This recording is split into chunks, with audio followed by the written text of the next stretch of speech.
Donasi dakwah Yufid. Yuk berikan amal jariah terbaik Anda untuk dakwah dan pendidikan Islam.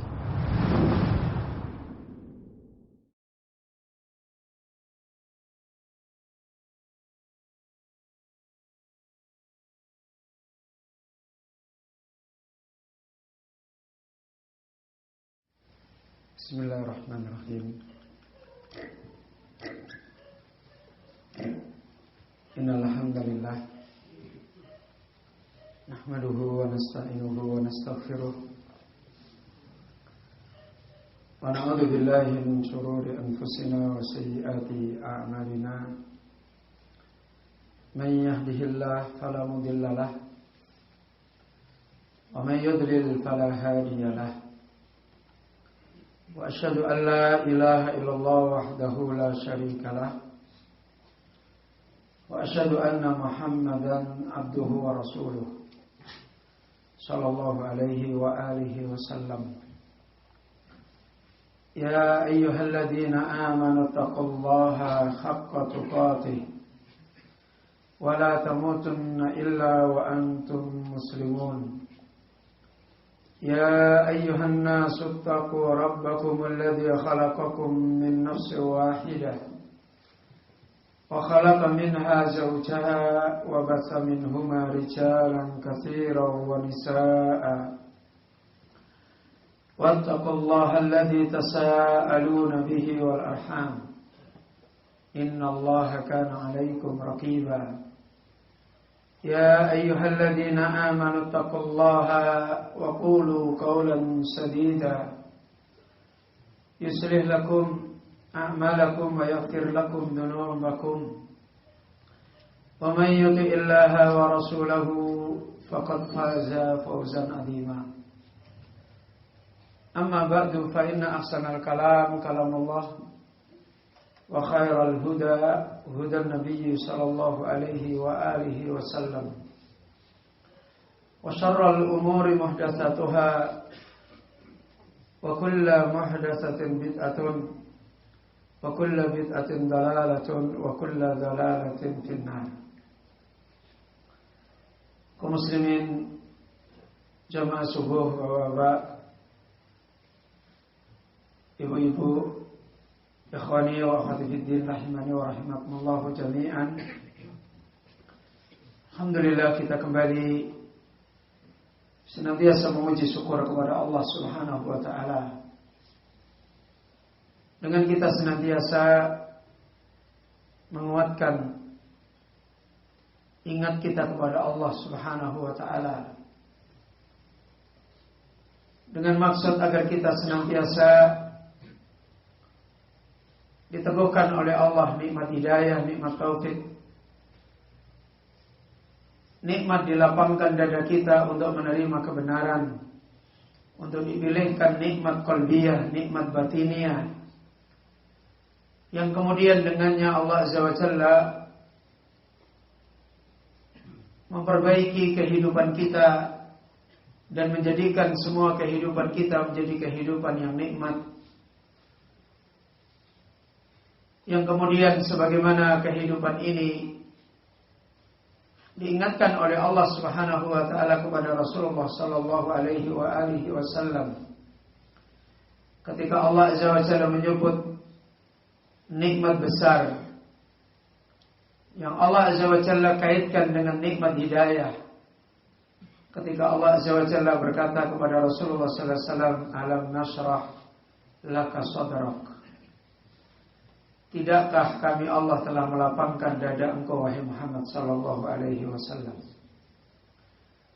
Dan demikian pula ketika Allah mengkaitkan dengan nikmat agama ini, juga Allah menjelaskan terkait dengan nikmat kebahagiaan di dalam hati kita, di dalam dada kita. Ketika Allah Azza wa Jalla menyebutkan may yuridillahu ayyahdiyahu yasrah sadrahu lil Islam, orang yang Allah mengendaki untuk Allah memberikan hidayah, untuk Allah memberikan nikmat hidayah kepada seorang itu, maka Allah lapangkan dadanya untuk menerima Islam. Dengan nikmat inilah Rasul kita Muhammad SAW telah mengingatkan, in saluhat saluhal jasadu kullu. Jika nikmat itu, nikmat yang ada di dada kita ini solih, baik, maka seluruh kehidupan Allah Subhanahu wa ta'ala takdirkan saluhal jasadu kullu. Semua kehidupan jasad manusia, semua potensi kehidupan manusia, Allah Azza wa Jalla jadikan baik. Disinilah kaum muslimin, Bapak Ibu yang dirahmati oleh Allah, tidak henti-hentinya kita selalu mengambil peringatan tentang masalah ini, karena madaruddin, asluddin, sumbernya agama, pokoknya agama adalah kembali kepada kesalihan dada-dada kita semua. Dan bencananya kehidupan manusia, datangnya azab Allah Subhanahu wa ta'ala, lebih besar lagi kemudian Allah membinasakan dan menghancurkan semua bangsa-bangsa, adalah karena kegagalan ini. Sebagaimana apa yang tadi malam kita jelaskan tentang sunnah kehidupan orang berbahagia dan sunnah kehidupan orang yang dibinasakan oleh Allah Azza wa Jalla. Ketika Allah Azza wa Jalla menyimpulkan di dalam ayatnya yang menegaskan kullan akhadna bidambi, semua kami binasakan, semua kami hancurkan, kami hinakan karena sebab dosa mereka. Inilah sunnah kegagalan manusia di dalam hidup, kehinaan manusia di dalam hidup ketika mereka dihinakan oleh Allah karena kegagalan yang disebabkan oleh dosa mereka. Kaum muslimin, Bapak Ibu yang dirahmati oleh Allah, dosa itu sangat banyak. Dan para ulama kita ketika menerangkan tentang masalah dosa-dosa ini, kembali kepada satu dosa yang sangat besar, yaitu dosa al-jahlu billah. Dosa yang ada di hati manusia ketika mereka bodoh dengan Allah Subhanahu wa ta'ala. Dosa inilah yang sebagaimana tadi dibacakan oleh imam kita di dalam surat Al-Fatih, ketika Allah Azza wa Jalla menjelaskan mengadab orang-orang munafik, baik orang munafik laki-laki maupun orang munafik perempuan, dan Allah mengumpulkan azab itu dengan orang-orang musyrik karena dosa mereka sama, yaitu dosa besar yang ada di dalam hati mereka,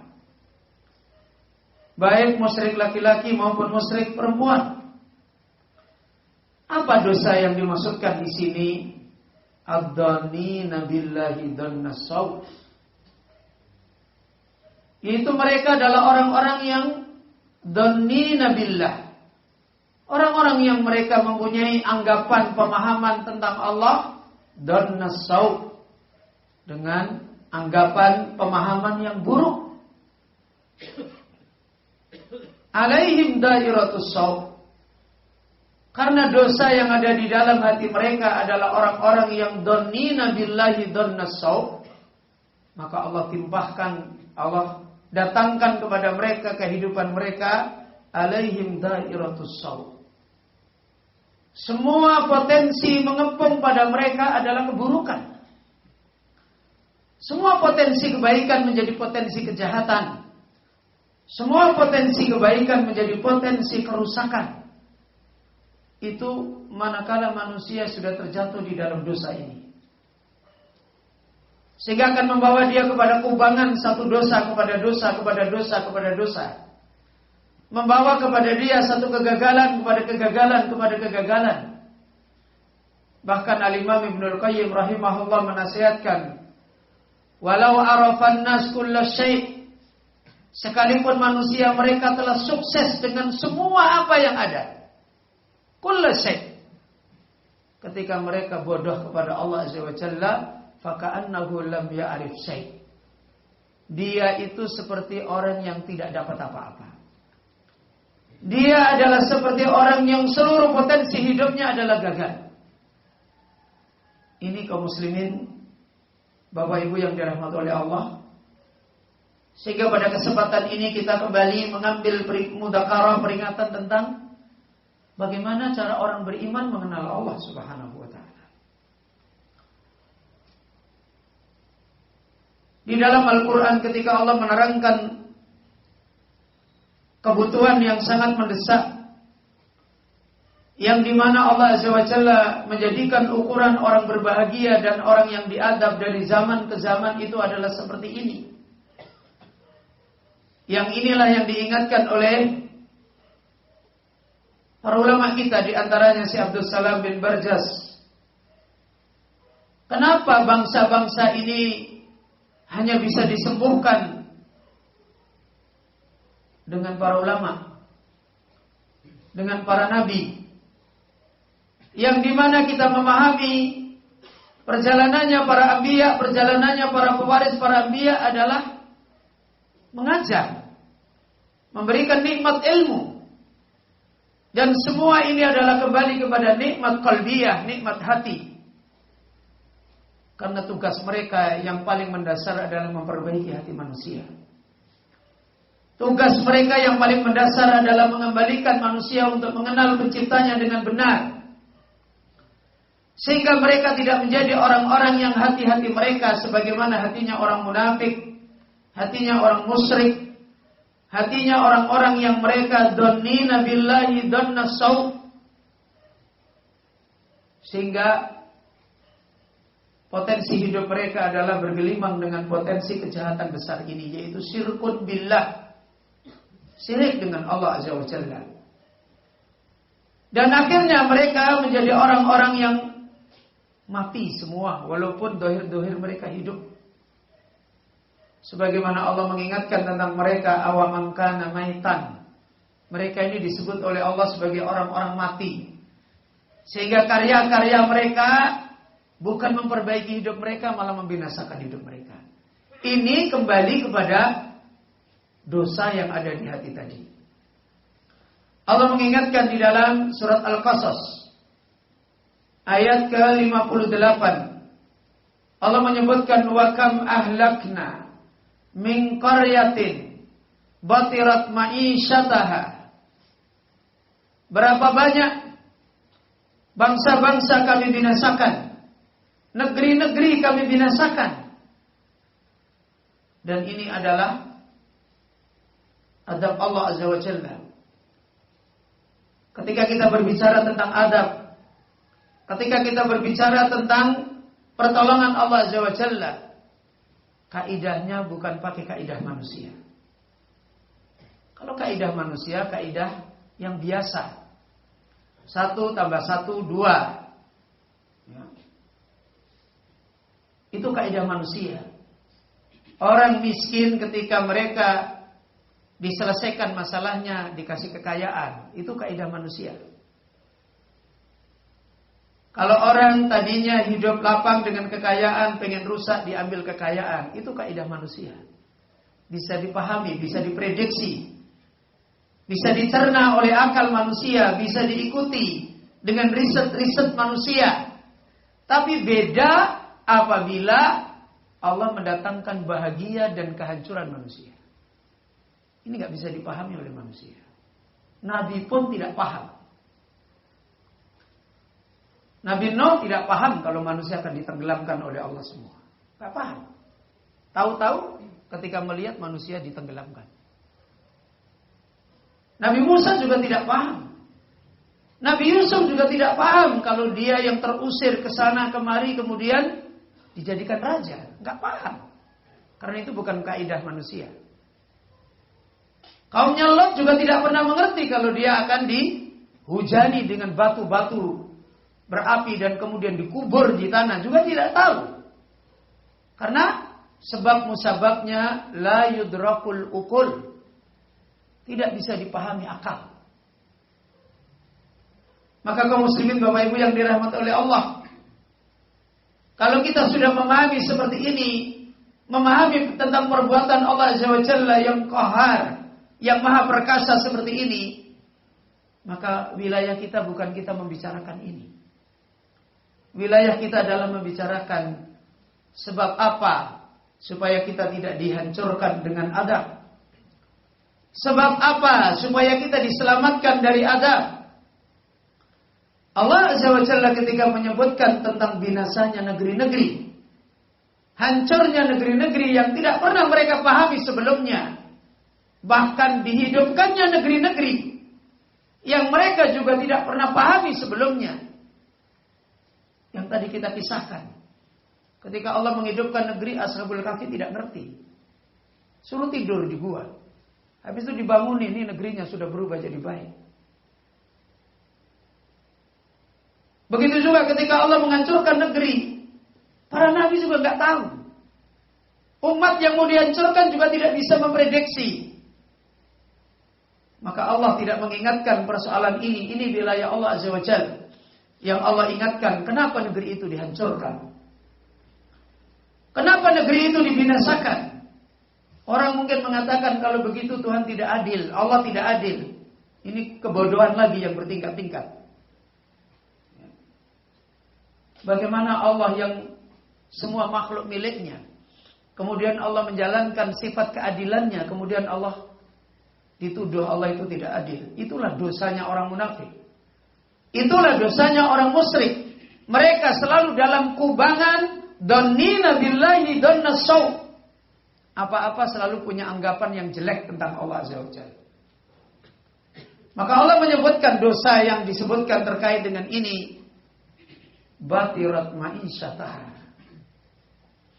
Kaum yang dibinasakan oleh Allah ini adalah kaum yang telah membanggakan hidupnya, yang telah membanggakan potensi kehidupannya. Ayat yang disebutkan oleh Allah Azza wa Jalla ini diterangkan oleh beliau Al-Allamah Syekh Nasir As-Sa'di rahimahullahu taala, kaum yang mereka telah membanggakan kehidupannya, ini dosa mereka. Fakharrat biha wa alihatha wastaghalat biha anil imani birrusul. Kejahatan kaum ini disebutkan oleh beliau Sesadi, orang yang mereka membanggakan hidupnya, potensinya, kemudian alihatha, hakikatnya perilaku ini telah mempertuhankan hidup mereka. Begitu mereka sudah punya anggapan yang jelek kepada Allah Azza wa Jalla seperti ini, maka mereka terjatuh kepada menyembah hidup mereka. Alihatha, menyembah hidup mereka. Wastaghalat biha, dan mereka menyibukkan, mementingkan dengan potensi hidup mereka. Di saat yang sama mereka melupakan, menyepelekan, merendahkan, menganggap tidak potensi, menganggap tidak solusi, bahkan menganggap di sini sebagai halangan, yaitu tentang urusan iman, tentang urusan membetulkan hati mereka, tentang urusan membetulkan akidah mereka. Fa ahlakahumullah, kata beliau Sesadi, jika demikian satu kaum, itulah kaum yang Allah akan binasakan. Kaum muslimin, Bapak Ibu yang dirahmati oleh Allah Azza wa Jalla, kemudian Allah Azza wa Jalla memberikan rincian kondisi kaum yang mereka telah punya dosa di dalam hati mereka dan punya sikap terhadap kehidupan dunia mereka seperti ini. Dan ini adalah kaum yang tadi disebutkan akan dibinasakan oleh Allah Azza wa Jalla. Allah telah mendahului dengan adab-adab kecil, dengan musibah-musibah sebelumnya, dengan berbagai macam persoalan-persoalan, degradasi-degradasi sudah ditimpakan oleh Allah. Ketika Allah menimpakan semua persoalan-persoalan yang mereka sebenarnya tidak pernah ketemu memperbaiki diri, ini sebenarnya Allah mengharap supaya mereka ini segera tobat. Supaya mereka ini kembali kepada solusi besar ketika Allah Azza wa Jalla menyebutkan kullan akhadna bidzambi. Semua itu dibinasakan oleh Allah. Sebenarnya cara untuk memperbaiki itu gampang. Yaitu apa? Taubat. Sudah, ambil lagi iman, perbaiki lagi, akui kesalahannya, akui kejahilan agamanya, kemudian mendekatkan diri, minta petunjuk kepada orang-orang yang memahami hidayah Allah, perbaiki. Selesai. Kaum muslimin Bapak Ibu yang dirahmati oleh Allah, bertubi-tubi Allah memperingatkan. Ketika Allah mendatangkan para pemberi peringatan, ketika Allah mendatangkan para rasul, ketika Allah mendatangkan para pemberi peringatan dan tidak pernah habis, di saat yang sama Allah timpakan berbagai macam ba'sa wa dharra. Allah timpakan berbagai macam kesengsaraan, berbagai macam madarat, berbagai macam hal-hal yang menyakitkan. Ini semua Allah mengharapkan la'allahum yatadarraun, agar mereka itu mau merendah, agar mereka mengembalikan potensi ilmu mereka yang betul, bahwasanya hidup ini bukan milik mereka. Adab dan bahagia, kemenangan itu bukan wilayah mereka. Dan kemudian mereka mengembalikan wilayah itu kepada Allah. Ya tadarraun, mestinya mereka tadarruk, mestinya mereka merendah, mestinya mereka menjadi orang-orang yang kemudian mencari jalan untuk hati-hati mereka mau diperbaiki. Sebagaimana Allah mengingatkan di dalam surat Al-An'am, falaula ijja'ahum ba'suna tadarra'u. Kalau ketika datang musibah-musibah, mereka mau merendahkan diri, mereka mau kembali dengan betul, mereka mau kembali kepada Allah.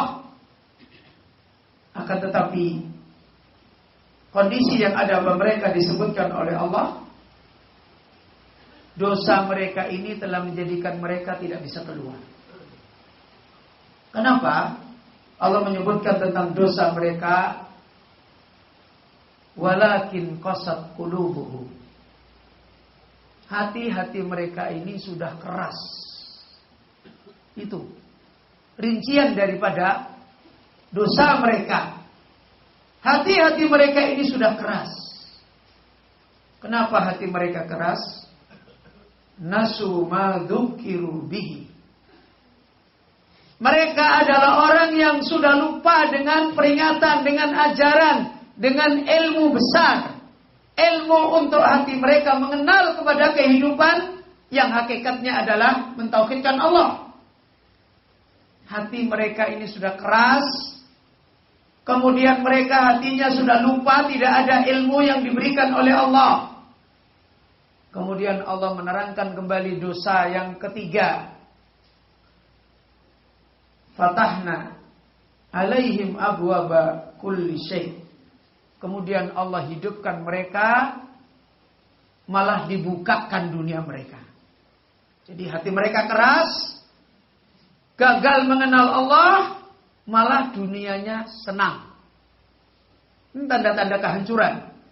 Ini tanda-tanda refleksi daripada bentuk manusia ini sudah jatuh kepada menghamba kepada kehidupan.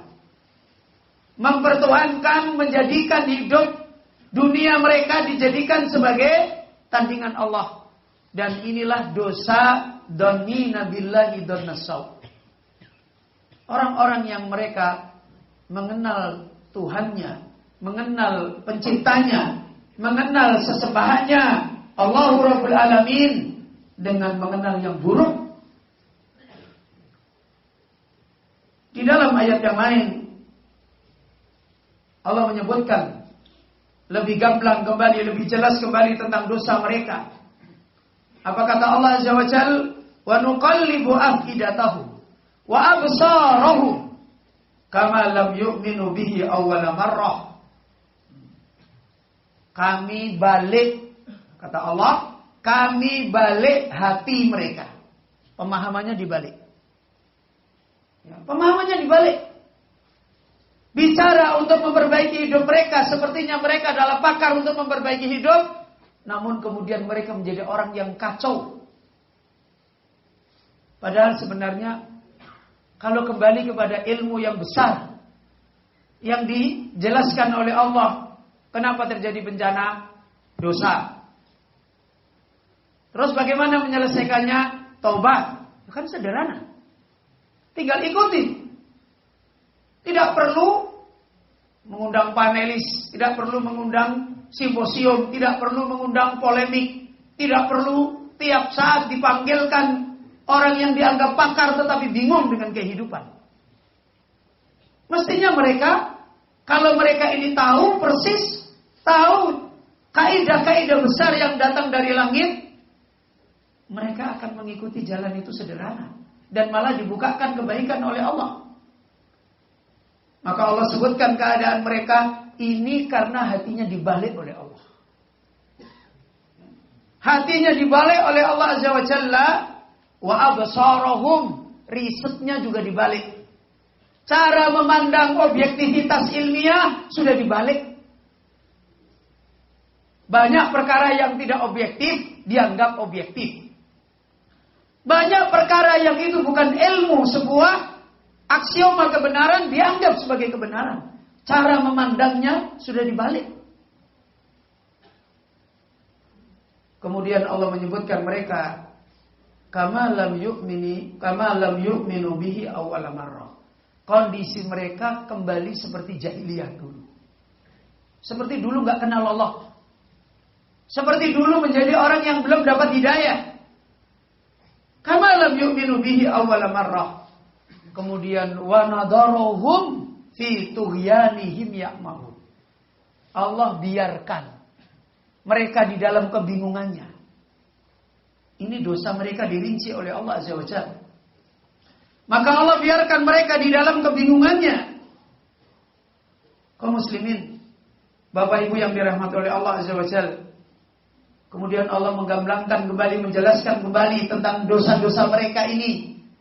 Yang mereka sudah menggeser hidup mereka, dhanina billahi dhanna saw, menyangka Allah dengan sangkaan yang jelek. Dan kemudian menyangka hidup yang mereka rencanakan, yang mereka riset, yang mereka jadikan asumsi, dijadikan Tuhan. Allah sebutkan tentang keadaan mereka. Walakin matta'tahum wa aba'ahum. Ditambah Allah senang-senangkan. Dunianya tambah ditunjukkan. Potensi hidupnya tambah dibuka. Tambah digelar kepada mereka.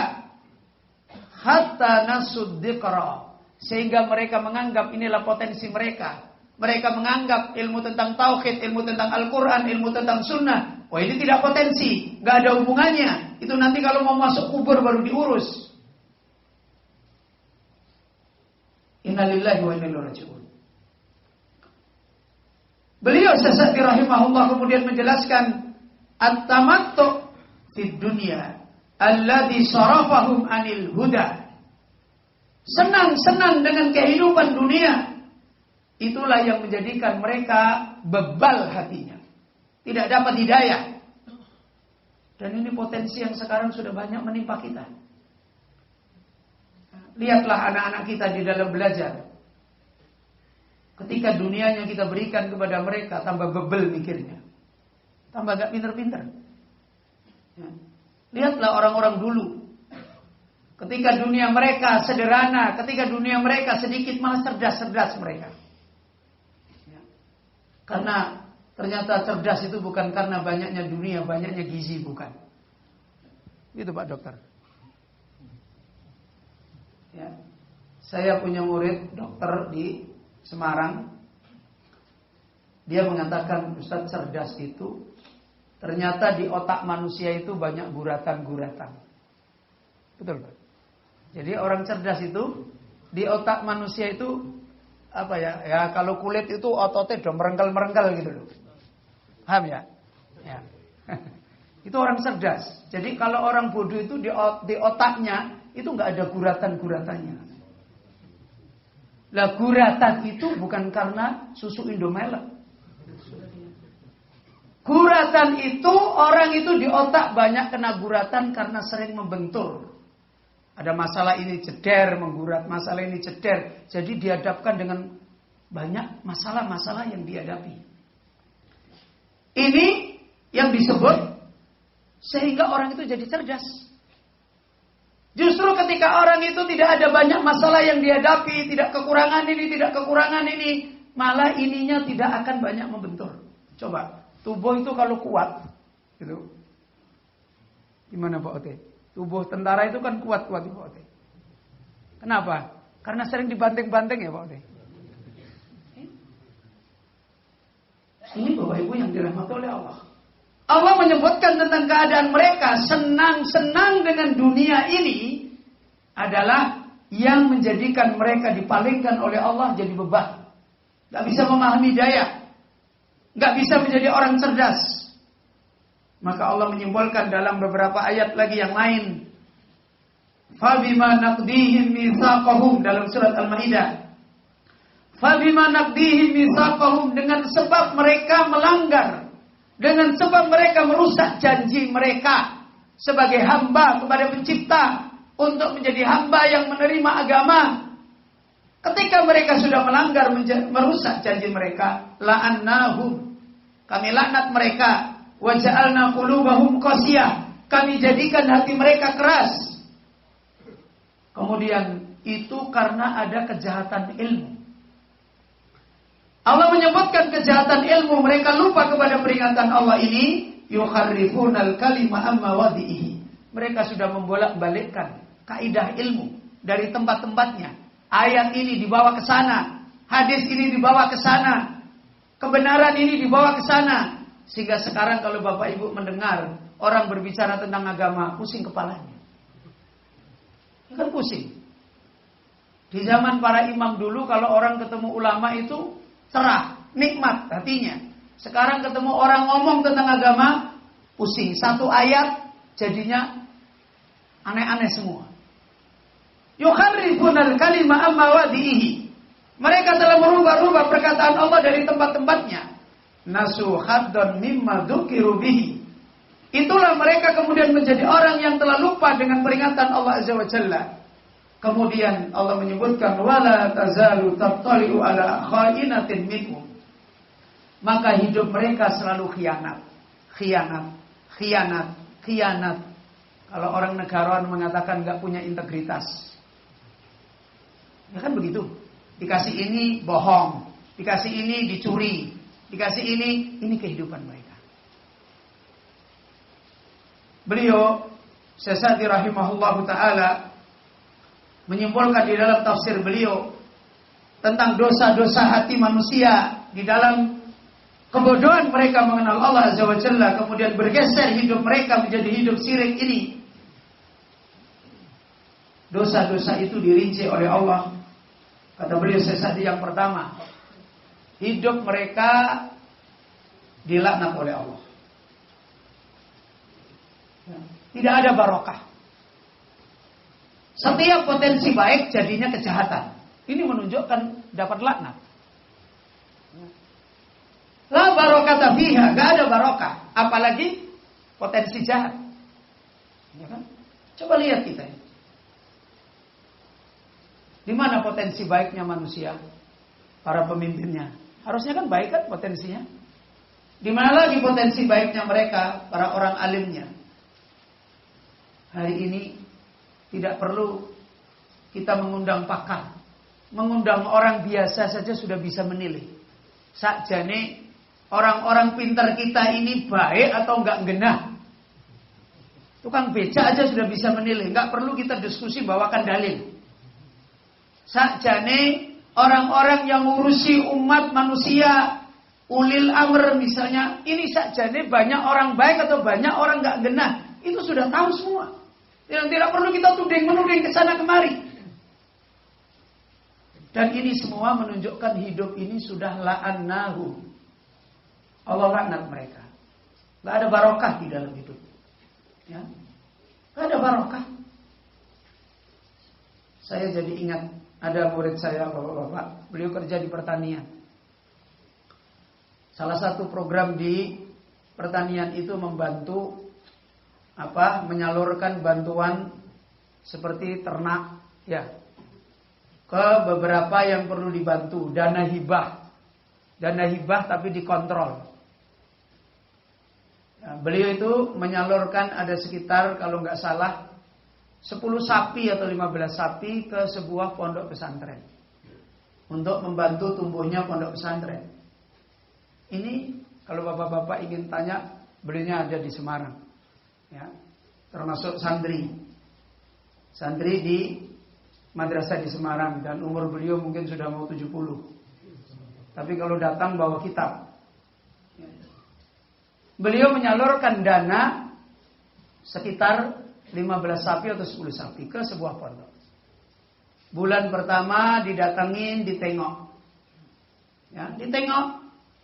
Sapinya masih ada. Kemudian bagaimana perkembangannya dipantau. Bulan berikutnya didatangi, dipantau, dia tidak melihat sapinya. Habis itu ditanyakan kepada murid-murid di pondok, sapinya di mana kok nggak kelihatan? Sapinya ditunjukkan sama murid pondok. Pak, itu sapinya. Loh, mana? Yang ditunjuk mobil bagus di depan pondok. Jadi sapinya sudah berubah jadi mobil. Nah, kemudian beliau nanya kepada pimpinan pondok untuk ditanyakan, kok katanya santri sapinya jadi mobil? Ya.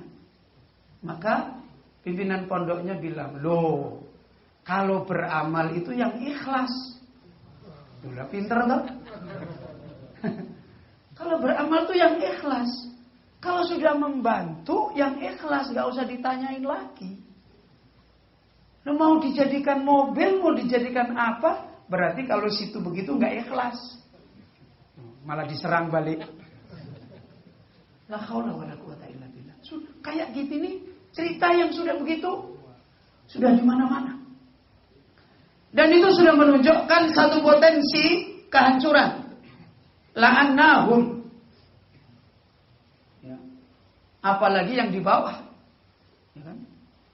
Makanya kalau saya sering orang di rumah, orang kok begini, orang kok begini. Sudah, memang kalau orang Jawa bilang ini zaman edan. Jadi, kok kita ngomongin penjual kerupuk, kok kita ngomongin tukang becak. Lawang yang kita pantasnya kita ambil faidah saja kita sudah bingung, apalagi yang bingung. Ini kehidupan la'annahu. Kemudian yang kedua, di dalam ayat tadi diterangkan oleh beliau Sesadi, annahum yukharrifun al-kalima amma wadi'i. Mereka ini hidup merubah-rubah perkataan Allah pada tempatnya. Kerusakan ilmu. Itu yang menjadikan kerusakan hati. Dan ini Bapak Ibu, penyakit ini sudah tidak sadar hampir kemana-mana menyebar kerusakan ilmu. Menaruh dalil yang gak pada tempatnya. Di sini terjadi enggak? Bapak-bapak sering mengalami keadaan ini. Coba saya ingin nanya. Bapak-bapak punya anak enggak? Punya. Dan sering bapak-bapak menasihati, membicarakan tentang anaknya enggak? Pakai dalil apa? Pakai dalil apa kalau nasihati anak? Gimana Pak? Pakai dalil apa kalau nasihati anak? Dalil birrul walidain. Ya. Ya kan? Jangan membentak orang tua. Kan begitu kan? Ini contohnya. Nah, jangan mengatakan orang tua begini. Ini dalil untuk anak atau untuk bapak ini? Dalil untuk anak atau untuk bapak? Loh. Allah ini ketika bilang wala tanharhuma, kamu jangan membentak kepada kedua orang tuamu. Ini dalil untuk anak atau untuk bapak? Untuk anak kan? Harusnya yang ngomong siapa ini? Harusnya yang ngomong siapa ini? Anak. Tapi selama ini yang ngomong Kamu nggak ngerti. Kamu jangan bentak-bentak orang tua. Jadi dalil ini dipakai bapak. Loh.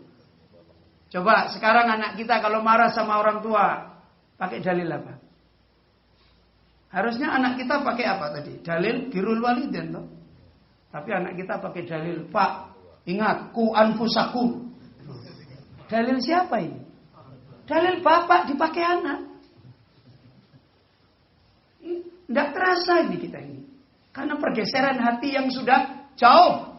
Itu kayak begini. Bapak-bapak punya istri enggak?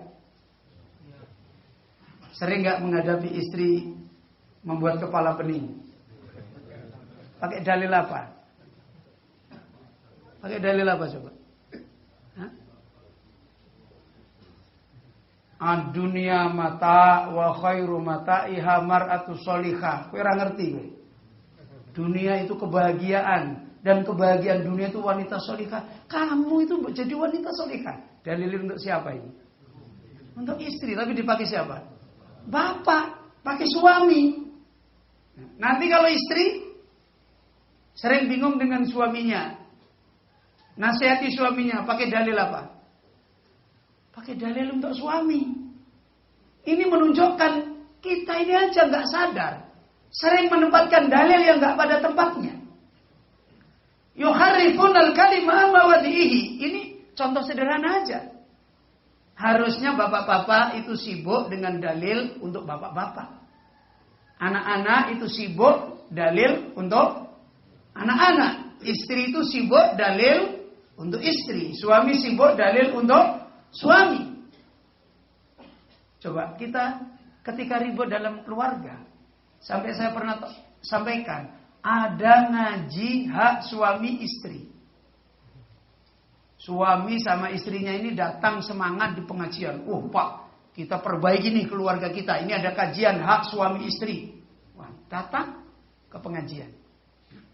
Habis itu dengerin, catat, rajin semua. Suaminya, wah ini bagus nih. Istrinya, wah ini bagus nih. Sudah, sampai di rumah pulang, duduk berdua. Apa istrinya? Bapak nggak tahu tadi. Tuh lihat tadi Ustadz ngomong apa itu kewajiban suami. Istrinya, suaminya, loh kamu juga apa tadi nggak dengar? Tuh lihat tadi diterangkan Ustadznya tuh. Kewajiban istri itu apa itu? Loh ini coba lihat. Bapak ngomongin apa tadi? Suami ngomongin apa ini? Kewajiban istri. Sering bapak ini suami sering ngomongin kewajiban suami? Jarang yang diomongin kewajiban istri. Istri sering ngomongin kewajiban istri? Jarang yang diomongin kewajiban suami. Ini sudah babak belur namanya. Makanya gak pernah rukun. Suaminya gini, istrinya juga gini. Akhirnya begini. Ini yuharrifunal kalima mawadihi. Belum lagi kita bicara lebih jauh. Dan ini dosa karena hati udah peteng. Apa tadi? Hati udah gelap, itu kayak gini. Ya. Seperti ini hati itu kalau gelap. Kebenaran itu sudah berputar-putar, tidak karu-karuan. Dalilnya orang sing salah, tapi wongnya salah semua. Itu kan lucu. Dalilnya benar semua, tapi begitu dipakai salah semua orangnya. Yuharrifunal kalima an mawadihi. Ini yang kedua. Kemudian yang ketiga.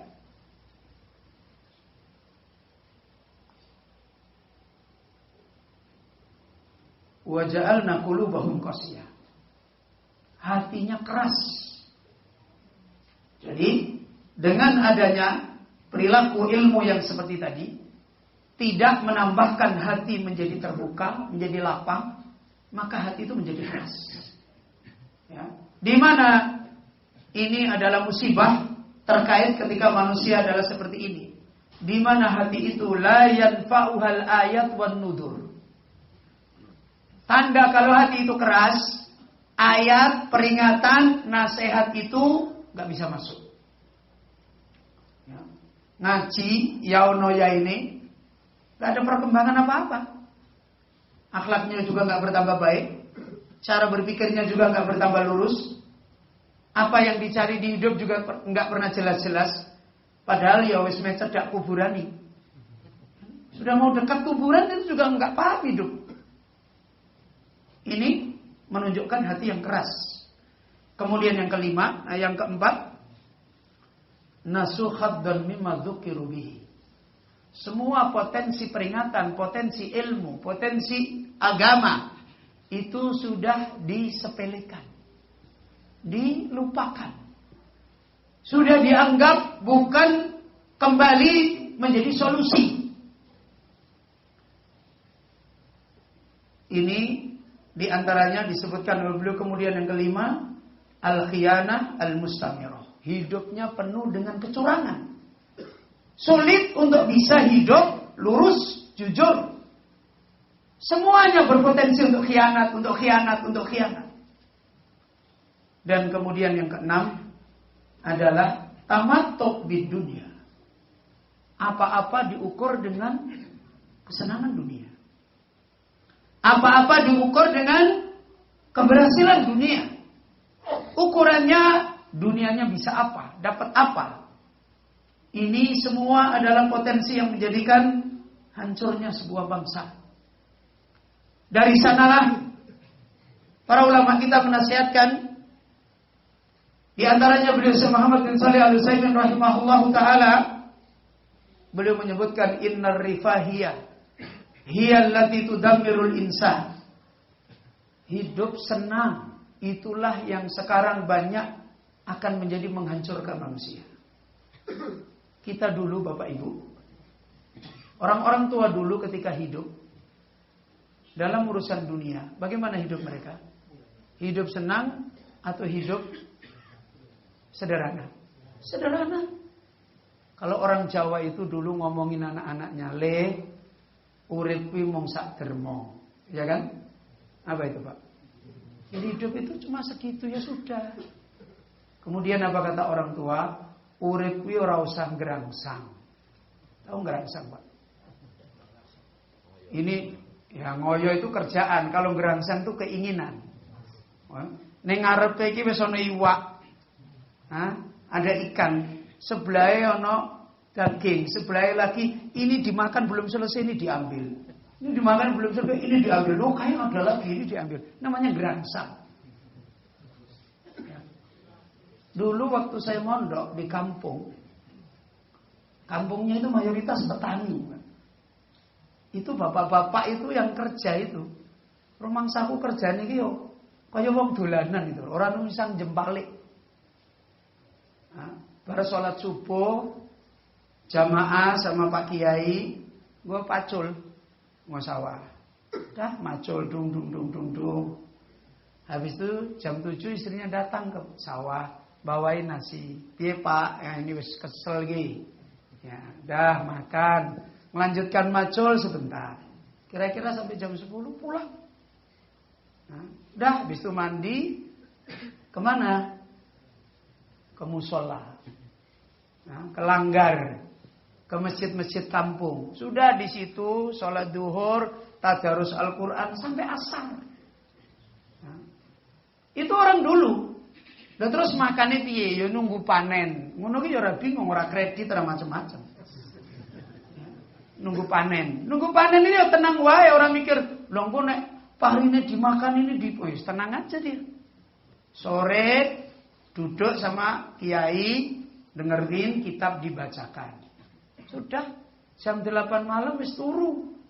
Tengah malam bangun. Sekarang hidup kita berubah kan. Begitu panen, padinya dipanen, dijemur, dimasukkan lumbung. Kalau di Jawa lumbung, kalau di sini apa itu? Ada kan modelnya yang enggak gini. Kalau di Jawa modelnya gini, lumbung. Dah disimpan itu beras di situ setahun kayak entek. Begitu mau makan diambil, saikat, ditutup. Habis itu makan. Sederhana. Begitu mendengar orang hidupnya susah, dibantu. Hidupnya susah, dibantu. Mereka hidup ini sederhana. Dan hidup mereka idealis. Punya nilai, punya makna. Tidak sebagaimana orang sekarang. Ngaji aja susahnya gak karuan. Ya kan? Susah. Dan ini ustadz, ini anak saya, ini merica saya, ini piring saya. nggak rampung-rampung. Ini karena hidupnya sudah seperti ini. Hidup senang inilah yang sekarang banyak membinasakan potensi hidup. Karena manusia kalau sudah melihat kesenangan-kesenangan hidup, manusia sudah melihat seperti ini, fokusnya adalah ngurusin tubuhnya, bukan ngurusin hatinya. Orang kalau sudah melihat hidup seperti ini, akhirnya yang diurus itu tubuhnya. Yang diurus itu, orang sampai saya pernah bilang, Pak, orang kok punya baju, sampai harganya satu baju 2 juta, lalu gawe apa? Wong baju 15.000 dipakai aja ya padha wae karo sing semene. Ora kena panas sama dengan enggak kena panas sama. Lo punya baju kok sampai 50 lembar. Apa orang bingungi? Malah repot kita. Punya baju 3 malah enak. Enggak banyak mikir. Orang sekarang ini mikir dunia ini habis-habisan. Akhirnya itu yang membinasakan hidup mereka. Mereka kemudian lupa dengan kehidupan dia yang sesungguhnya. Hati mereka. Kaum muslimin Bapak Ibu yang dirahmati oleh Allah. Maka beliau Utsaimin menasihatkan. Innan nas kullaman fatahat alaihimud dunya saru yanduruna ilaiha fa innahum yakhsuruna minal akhirah biqadri ma rabihu minad dunya. Manusia itu kalau mereka sudah banyak melihat dunia, memikirkan dunia, menggaji dunia, memecahkan terus bagaimana dunia ditumbuhkan, maka kata beliau, dia akan menjadi orang yang kemudian tidak bisa melihat akhiratnya. Dan rugi besar akan menimpa hatinya. Hadzal ladzi ahlakan nas al-yauma. Kata beliau Utsaimin, inilah yang menjadi sebab manusia hari ini dibinasakan oleh Allah. Sebagaimana dulu orang-orang dulu dibinasakan oleh Allah. Kaum muslimin, Bapak Ibu yang dirahmati oleh Allah. Dari sini maka beliau Syekh Muhammad bin Shalih Al-Utsaimin menasihatkan di dalam kitab beliau Al-Fawaid, al-jahlu bi asma'illahi wa sifatihi al-mu'attiluna li haqa'iqiha yabghuduna Allah ila khalqihi wa yaqta'una 'alaihim tariqa mahabbatihi wa tawadduda ilaihi bi ta'atihi min haitsu la ya'lamun. Kata beliau Imam Ibnul Qayyim, orang kalau sudah bodoh dengan Allah, bodoh dengan nama-namanya, bodoh dengan sifat-sifat Allah, dan kemudian mengingkari hakikat kebenaran sifat Allah, bodoh dengan perbuatan Allah pada makhluknya, maka dia akan mendapatkan kehidupan selalu marah kepada Allah, punya sangkaan yang jelek kepada Allah di dalam semua ciptaan-ciptaan, dan akhirnya meninggalkan Allah, dan kemudian mereka tidak kembali kepada Allah di dalam ngurus hidup mereka. Kemudian wa yaqta'una 'alaihim tariqa mahabbatihi. Yang terjadi kemudian hubungan hati mencintai Allah itu putus. Kelihatannya sholat jengkelat-jengkelit, tapi hatinya nggak cinta kepada Allah. Cintanya malah kepada makhluk. Kelihatannya mungkin dia mengerjakan beberapa ibadah, tapi putus hubungannya dia kepada Allah. Tidak ngerti hakikat kebahagiaan ibadah, tidak bisa dia berbahagia dengan ibadah. Karena hilang rohnya ibadah, yaitu cinta kepada Allah Azza wa Jalla. Wa tawadduda ilaihi bi ta'atihi. Senangnya untuk mentaati Allah itu sudah hilang. Kalau dia mengerjakan mentaati secara zahir, dia adalah orang yang mendapatkan penderitaan dengan ibadahnya. Dia adalah orang yang tidak bahagia dengan ibadahnya. Ini akibat bodoh dengan Allah Subhanahu wa taala. Karenanya beliau Rasulullah sallallahu alaihi wasallam mengingatkan di dalam hadis yang agung, ketika Rasulullah memberikan nasihat kepada Ibnu Abbas radhiyallahu an. Dan Bapak Ibu lihat ketika Ibnu Abbas ini dinasihati oleh Nabi masih kecil, masih anak-anak. Potensi untuk mengenal Allah ini sudah dibangun. Dari kecil sudah ditanamkan agar mereka ini punya kehidupan dengan Allah yang benar. Rasulullah SAW bersabda, kepada Ibnu Abbas radhiyallahu an yang ketika itu masih gulam. Kata Rasulullah, "Ya gulam, inni uallimuka kalimatin." Wahai anak yang belum balik, gulam, saya akan ajarkan kepada engkau kalimat, perkataan-perkataan ilmu yang penting, ilmu yang harus dibangun, ilmu yang awal wajib, ilmu besar yang harus diluruskan pada manusia. Sejak dari kecil ini sudah dibangun. Apa kata Rasulullah sallallahu alaihi wasallam? Ikhfadillah yahfadka. Jagalah Allah. Allah akan menjaga kamu. Ikhfadillah tajidhu tujahaka. Jagalah Allah, maka kamu akan mendapati Allah selalu ada di arah depanmu. Selalu ada ketika kamu sedang apa, Allah yang akan menolong kamu. Kalau kamu menjaga Allah Azza wa Jalla. Kemudian Rasulullah mengingatkan semua potensi selain Allah. Apa kata Rasulullah sallallahu alaihi wasallam? Wa'lam, fahami, ilmui, annal ummah lawitstama'at. Semua manusia, semua potensinya, semua kehebatannya, semua kecerdasannya, meskipun semua itu dikumpulkan jadi satu, lawitstama'at ala ayyanfa'uka bisyai', untuk memberi kebaikan kepada engkau, sedikit saja kebaikan, sedikit saja kebahagiaan, lam yanfa'uk, mereka tidak akan bisa. Ini diajarkan oleh Nabi, diingatkan oleh Rasulullah potensi perbaikan yang sesungguhnya. Mereka dikembalikan, segala perbaikan adalah kembali kepada Allah, dengan mengenal Allah yang benar, dengan menjaga Allah yang betul, dan hidup mereka kemudian dijaga oleh Allah. Dan makhluk sebenarnya tidak punya potensi apa-apa di dalam hal ini. Sekalipun semua manusia mereka berkumpul untuk memberikan manfaat kepadamu dengan perkara yang paling remeh pun, mereka tidak akan bisa memberikan manfaat. Illa bisyai'in qad katabahu Allahu laka. Kecuali perkara yang remeh itu sudah ditulis oleh Allah. Sudah diperintah oleh Allah dari langit dengan kalimat kun. Baru itu bisa memberi manfaat. Jika tidak. Ya coba saja. Dalam dunia kedokteran, orang itu kalau dulu saya masih anak-anak sakit disentri, diminumin Pilnorid kalau dulu itu. Iya Pak Ye, Pilnorid. Kalau sekarang apa? Kalau orang sakit disentri, diatap. Coba. Apakah setiap orang yang sakit disentri diminumin diatap sembuh? Mesti sembuh? Enggak. Fulan minum diatap, qadarullah sembuh. Fulan diatap 20 ya tetap mencret. Itu menunjukkan qad kataballah. Allah sudah menulis. Kalau nggak ditulis, nggak diperintah, diatap nggak ada apa-apanya.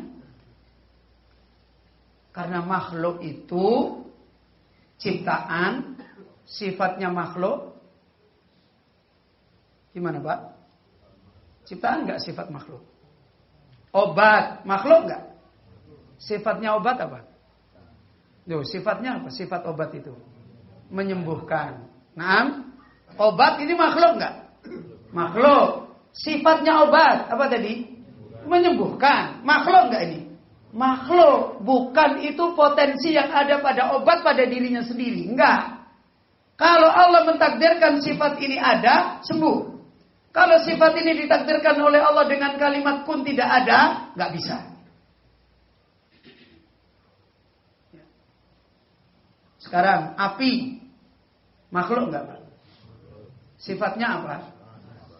Sifatnya panas, membakar.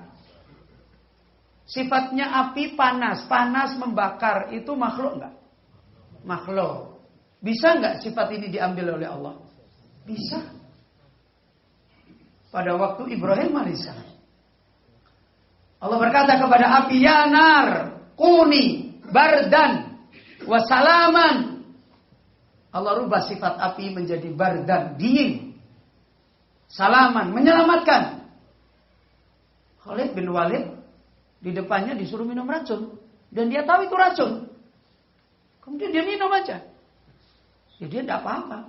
Dengar-dengar aja biasa. Bapak Ibu, ini makhluk. Orang mau riset sampai habis kertasnya. Tetap dalam koridor makhluk. Tetap dalam koridor makhluk. Ya.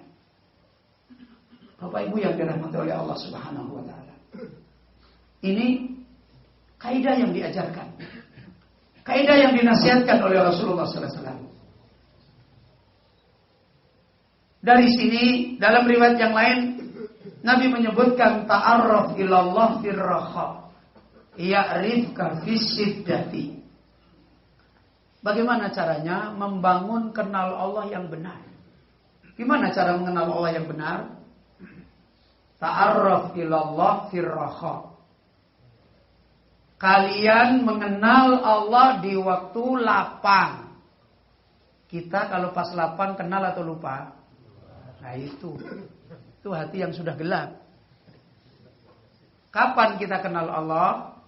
Pas bojone lagi meraco-meraco. Ya kan? Anaknya lagi ribut. Ya Allah, anakku kok ribut. Nek anaknya lagi seneng-seneng, anakku bagus sih, gagah. Enggak bilang Allah lagi dia. Ini anak saya ini besok ini begini. Ketika anaknya ribut, ya Allah, anak kok ribut, itu baru ketika ribut. Ini jaluna, ini kebodohan kita. Jadi, Rasulullah mengingatkan, kenallah Allah di waktu lapang. Kalau di waktu lapang aja kenal Allah, di waktu sempit jelas. Dan ini akidahnya orang beriman, ini hatinya orang beriman. Adapun hatinya orang munafik, hatinya orang musyrik. Kapan dia kenal Allah? Di waktu butuh. Allah itu dianggap temannya cah cilik. Nah, pas dia butuh permen baru bilang Allah, ini mana permen, ya Allah mana permen. Kalau sudah dia ngemot permen udah dibuang, nggak ngurusin Allah. Dan ini hatinya orang musyrik, Bapak Ibu. Mohon maaf, ini saya tidak nuduh Bapak Ibu, tidak menuduh Bapak Ibu musyrik, enggak. Ini kita bicara ilmu. Ya. Rasulullah mengingatkan, ta'arraf ilallah firraha. Kalian kenal Allah di waktu lapang, maka Allah akan mengenal engkau di waktu sempit. Ini hadis mengajarkan kepada kita untuk memiliki hati yang tidak gelap, hati yang tidak gagal mengenal Allah Subhanahu wa taala. Hadis ini Bapak Ibu memberikan makna yang sangat besar. Memberikan kaidah yang sangat besar.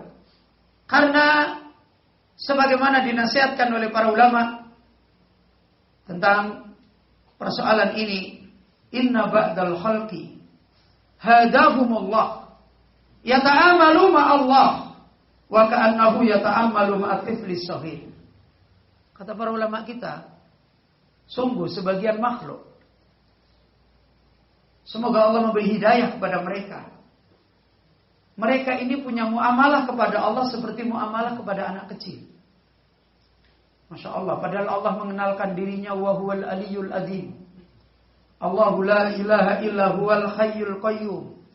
La ta'khuduhu sinatun wa la nahum. Lahu ma fis samawati wa ma fil ard. Man dalladhi yashfa'u indahu illa bi'izni. Ya'lamu ma baina aydihim wa ma khalfahum. Wa la yukhituna bi syai'in min ilmihi illa bimasa. Wasi'a kursiyyuhus samawati wal ard wa la ya'uduhu khifduhuma wa huwal aliyyul azim. Allah mengenalkan dirinya Aziz. Banyak hamba yang rendah bermuamalah dengan Allah seperti bermuamalah dengan anak kecil. Falam yu'addimillaha haqqa ta'dimah. Tidak bisa membesarkan Allah dalam hidup mereka dengan sebenar-benarnya membesarkan. Fahuwa la ya'budullah. Mereka tidak mendekat, mereka tidak butuh kepada Allah, mereka tidak beribadah kepada Allah illa li hajah, kecuali untuk satu kebutuhan. Ya.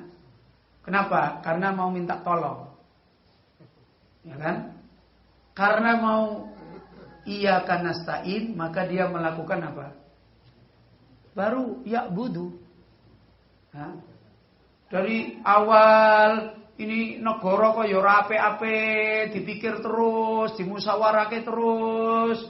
Anak engko nek wis ora iso, sudah sulit, sudah ya Allah, tobat masal di Monas berdoa bareng-bareng. Habis itu sudah lupa lagi. Bermuamalah dengan Allah seperti ini. Menggemparkan orang kelihatannya. Tapi sebenarnya memperlakukan Allah dengan seperti anak kecil. Ya. Mereka tidak beribadah kepada Allah kecuali ada kebutuhan pada dirinya. Padahal yang kita butuhkan itu sebenarnya iyyaka na'budu atau iyyaka nasta'in.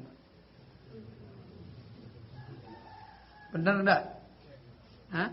Yang kita butuhkan tuh aslinya iyyaka na'budu atau iyyaka nasta'in. Gimana, Pak?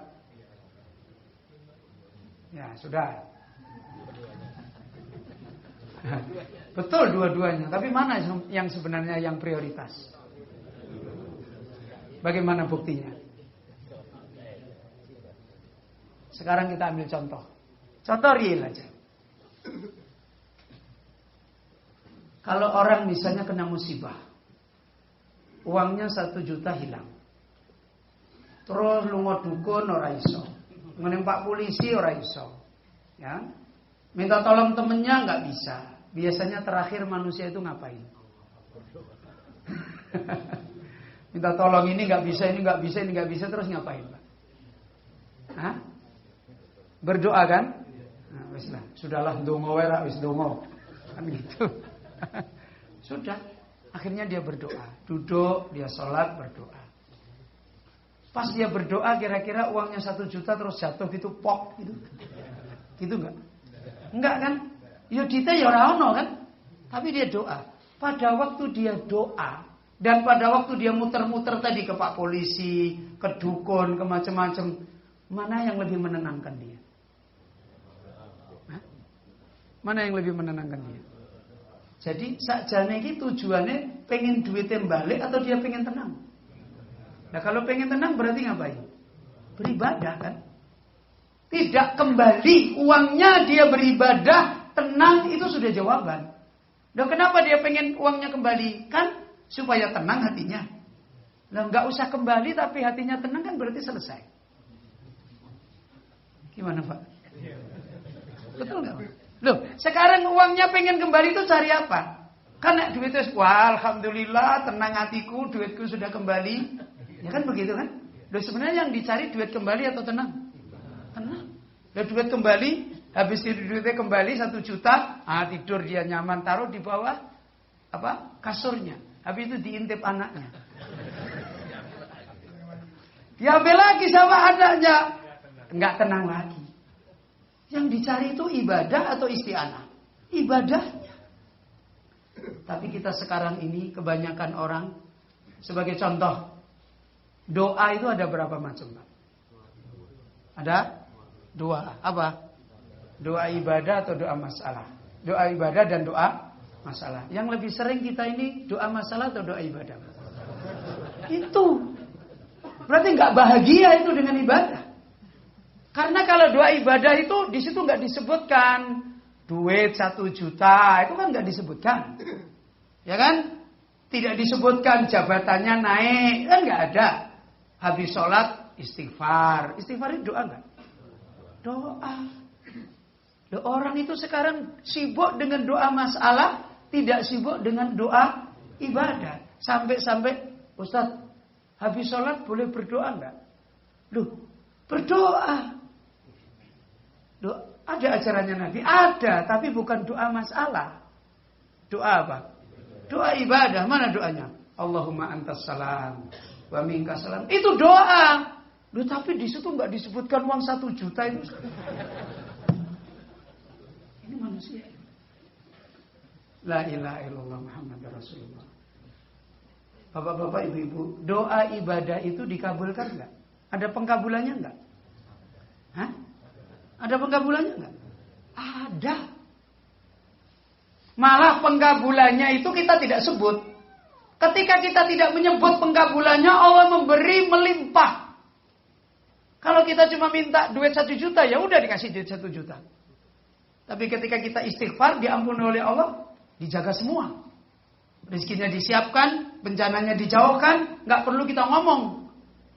Jangan dikira doa ibadah itu nggak ada pengkabulannya. Ulama kita menyebutkan doa ibadah itu minimal pengkabulannya diberi pahala. Dapat nggak? Kan berarti dikabulkan kan? Dengan diberi sawab, diberi semuanya yang lain. Ya. Ini Bapak Ibu yang dirahmati oleh Allah. Maka dari sini kita kembali memahami apa yang dinasihatkan ulama kita. Banyak orang itu mendekat kepada Allah hanya karena ingin butuh dapat rububiyahnya Allah. Ingin dikasih ini, dikasih ini, dikasih ini, dikasih ini. Kemudian kalau sudah dikasih, lupa. Seperti tadi, coba orang kalau hilang duitnya 1 juta, kemudian berdoa. Habis berdoa ada orang ngirimin duit 1 juta. Berdoa lagi nggak dia? Hah? Doa lagi nggak? Enggak. Padahal dia mumet lagi dengan uang 1 juta itu. Padahal tadi ketika uangnya nggak kembali, dia berdoa dekat dengan Allah, tenang dia. Inilah manusia. Cara-cara mereka beribadah kepada Allah seperti ini. Wa ka'annahum yata'ammaluna ma'amman lam ya'rifu nawayahum wa ma yahtaliju min qulubihim ala inna hadha huwal jahlu billahi rabbil alamin. Inilah cara hidupnya orang munafik, orang musyrik, yang mereka butuh kepada Allah sesaat, saat yang lain enggak butuh, mendekat kepada Allah sebentar dan cepat selesai. Kalau sudah selesai kemudian bubaran. Innalillahi wa inna ilaihi raji'un. Ini pola hidup orang munafik.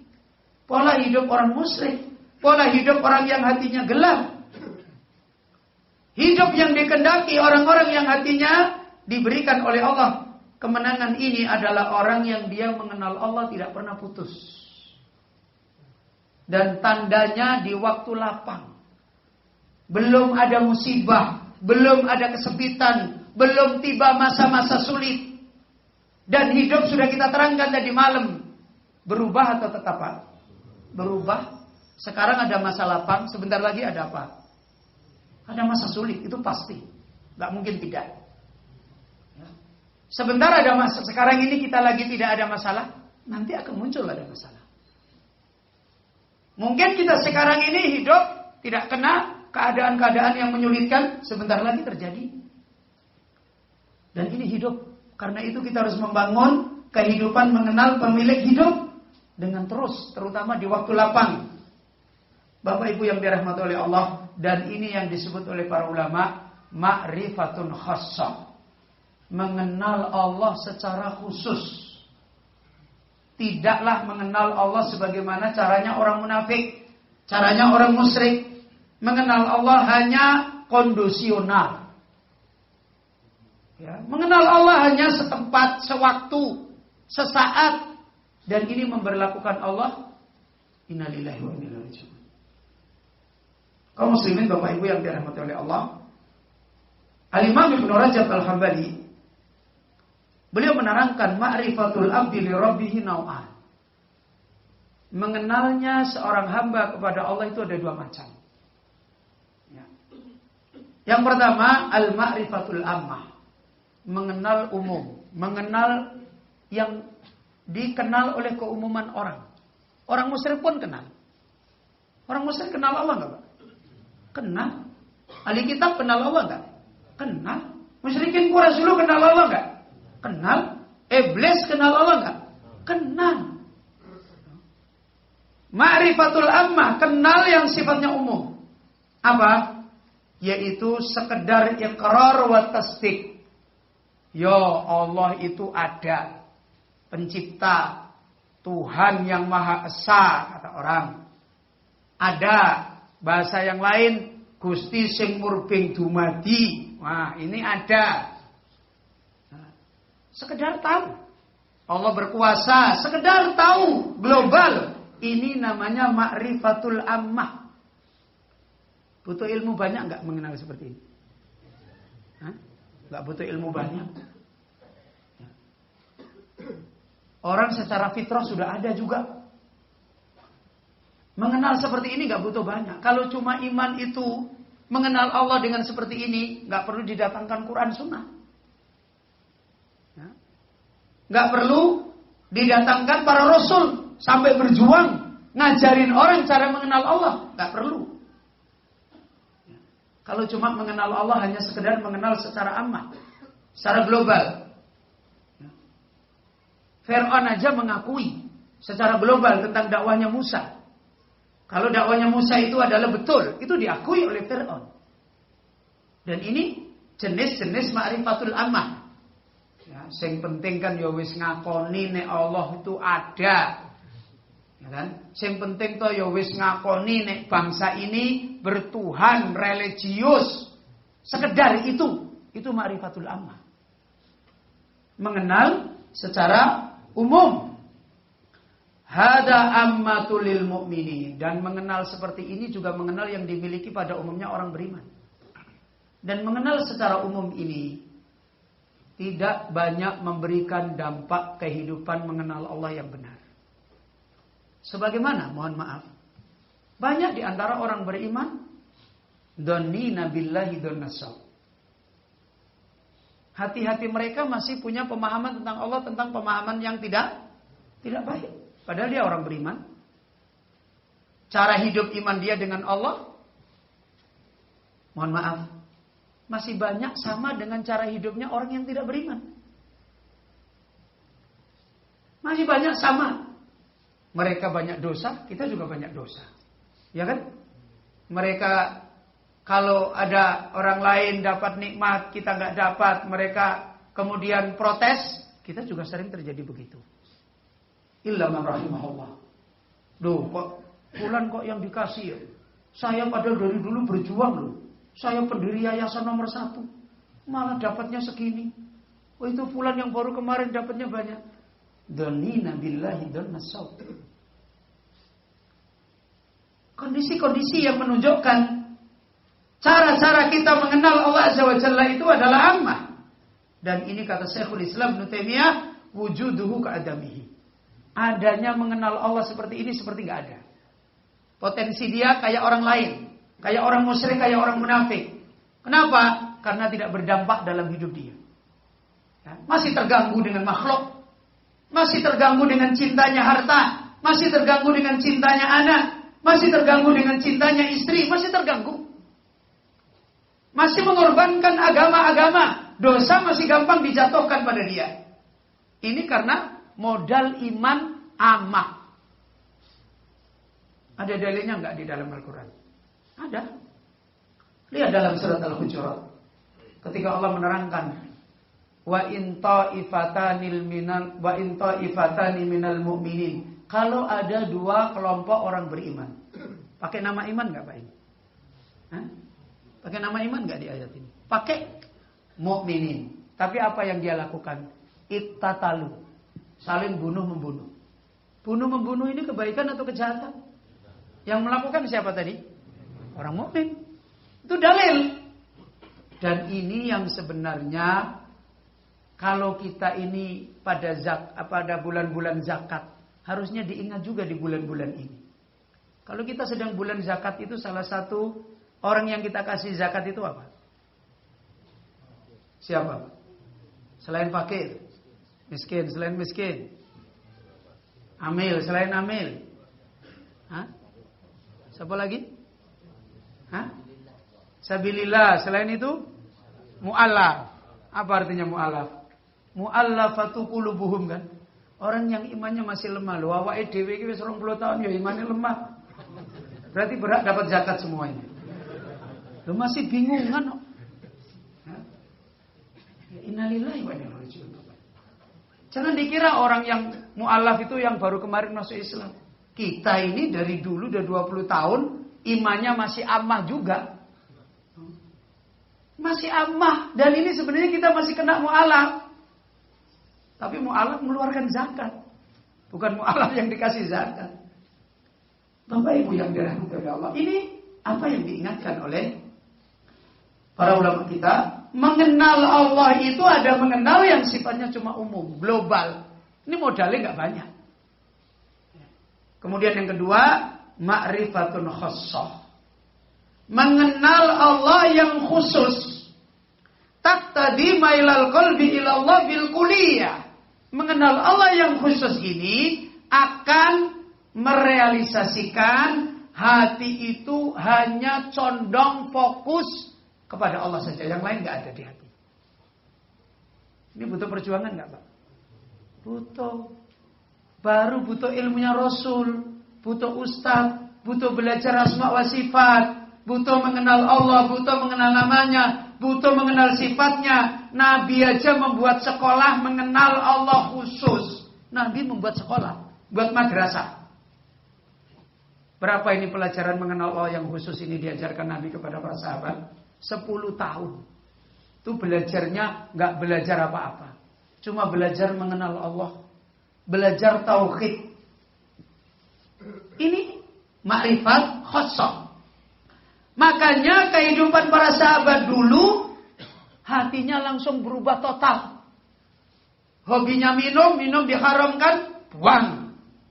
Hobinya telanjang disuruh nutup aurat, seadanya ditutup. Gak perlu harus simposium dulu baru nutup aurat. Gak perlu nunggu. Gak perlu bilang, ya Rasulullah saya orang miskin, gimana caranya saya nutup aurat? Gak perlu curhat di WA, gak perlu. Karena di sini hatinya sudah kulliyah milik Allah. Apa yang saya punya? Taplak meja, ambil taplak meja, ditutupkan tubuhnya. Selesai. Ya. Tidak kemudian enak Abu Bakar, duitnya banyak. Ya kan? Makanya dia nyaman aja menjalankan agama. Kalau kita ini kan fuqara wal masakin. Nggak ada begitu. Ya. Ini Masya Allah. Nggak ada mereka begitu. Kenapa? Karena hati mereka kulliyah milik Allah. Mereka nggak tersinggung dengan orang lain, yang nggak tersinggung dengan dirinya. Mereka hanya tersinggung dengan Allah Azza wa Jalla. Hati itu miliknya Allah semua. Ini karena tarbiyah iman yang tadi khassah. Nah sekarang selama ini bapak-bapak, ibu-ibu boleh belajar iman gimana?